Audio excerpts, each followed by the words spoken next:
স্বরচিত কবিতা পাঠে আমি মোহাম্মদ ইয়াজ আহমেদ। কবিতার নাম ঋতুর দুপুর বেলা। ঋতুর দুপুরে বসন্ত এসেছে নবসাজে, ফুলের সুগন্ধ মেখে। বসন্তের ঝরে পড়া পাতা নৃত্য করছে অলিগলিতে।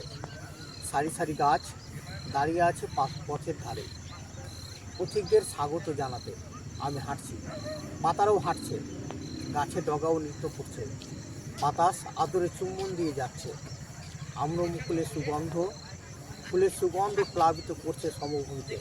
আমি মুগ্ধ, আমাকে হাতছানি দিয়ে ডাকে। বাড়ি থেকে বেরিয়ে পড়ি বসন্তের সৌন্দর্য অবলোকন করতে।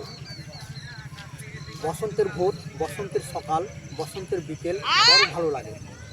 কোকিল গান করে কুহু কুহু টানে, ভোরমোর গুঞ্জন করে।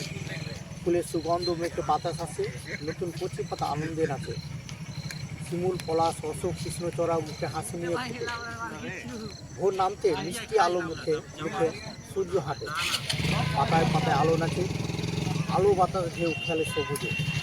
সন্ধ্যা নামতে সন্ধ্যাতারা চোখ লাগে। প্রকৃতি সবুজের ঘোমটা করে নববধূ হয়ে, প্রকৃতির সাজে নববধূর সাজে ঋতু পায় যৌবন ফিরে। বসন্ত বড় ভালো লাগে।